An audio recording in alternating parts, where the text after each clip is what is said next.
Barrymore Matthew Barry, St. Ledger was a British Army officer. St. Ledger was active in the Saratoga campaign, commanding an invasion force that unsuccessfully besieged Fort Stanwix. St. Ledger remained on the frontier for the duration of the war. After its conclusion, he served briefly as commander of British forces in Quebec. Life. St. Ledger was baptised on 1 May 1733 in County Kildare, Ireland. He was a younger son of Sir John St. Ledger, a leading Irish judge and politician, and his second wife Lavina Pennyfather. The St. Ledgers of Kildare were a junior branch of the family of Viscount Doneraile, and the Penfathers were a wealthy landowning family in County Tipperary. He was educated at Eton College, and then at Peterhouse, Cambridge. He joined the British Army in April 1756, serving as an ensign in the 28th Regiment of Foot. He saw service in the French and Indian War under the command of Geoffrey Amherst at the 1758 Siege of Louisbourg, and in 1759 under the command of James Wolfe at the Siege of Quebec.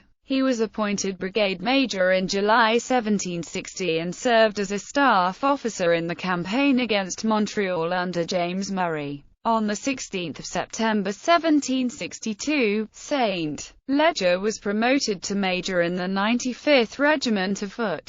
When the American Revolutionary War began in 1775, St. Ledger was a lieutenant colonel in the 34th Regiment of Foot.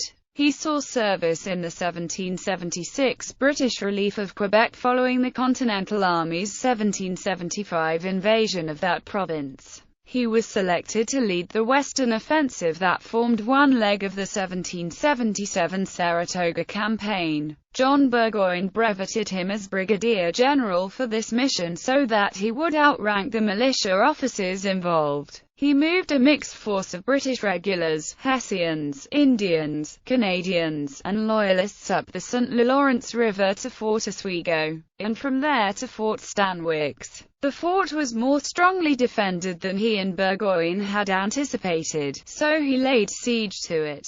When word arrived that an American relief column was approaching to break the siege, he sent a group of mostly Indians and Loyalists to oppose them. They ambushed Nicholas Herkimer's force in the Battle of Oriskany, but the fort's occupants sortied and raided their camp. When reports of a relief force under Benedict Arnold reached him, he was abandoned by his Indian supporters, and was forced to withdraw back to Quebec. He then tried to join up with Burgoyne's army near Saratoga, but had only reached Fort Ticonderoga by the time Burgoyne surrendered his army in October 1777. For the next several years, St. Ledger was a leader of the British frontier war against the Americans. He was promoted to colonel in 1780. In 1781, he led an attempt to kidnap General Philip Schuyler. He was also involved in the secret negotiations between Frederick Haldimand, Quebec's governor, and the Vermont Republic's leaders over the possibility of bringing Vermont into the British fold. These negotiations ended with the surrender of Cornwallis at Yorktown. Following the war, he remained in Quebec, and briefly commanded the British forces there in 1784. He resigned his commission the following year due to ill health, and died in Quebec in 1789.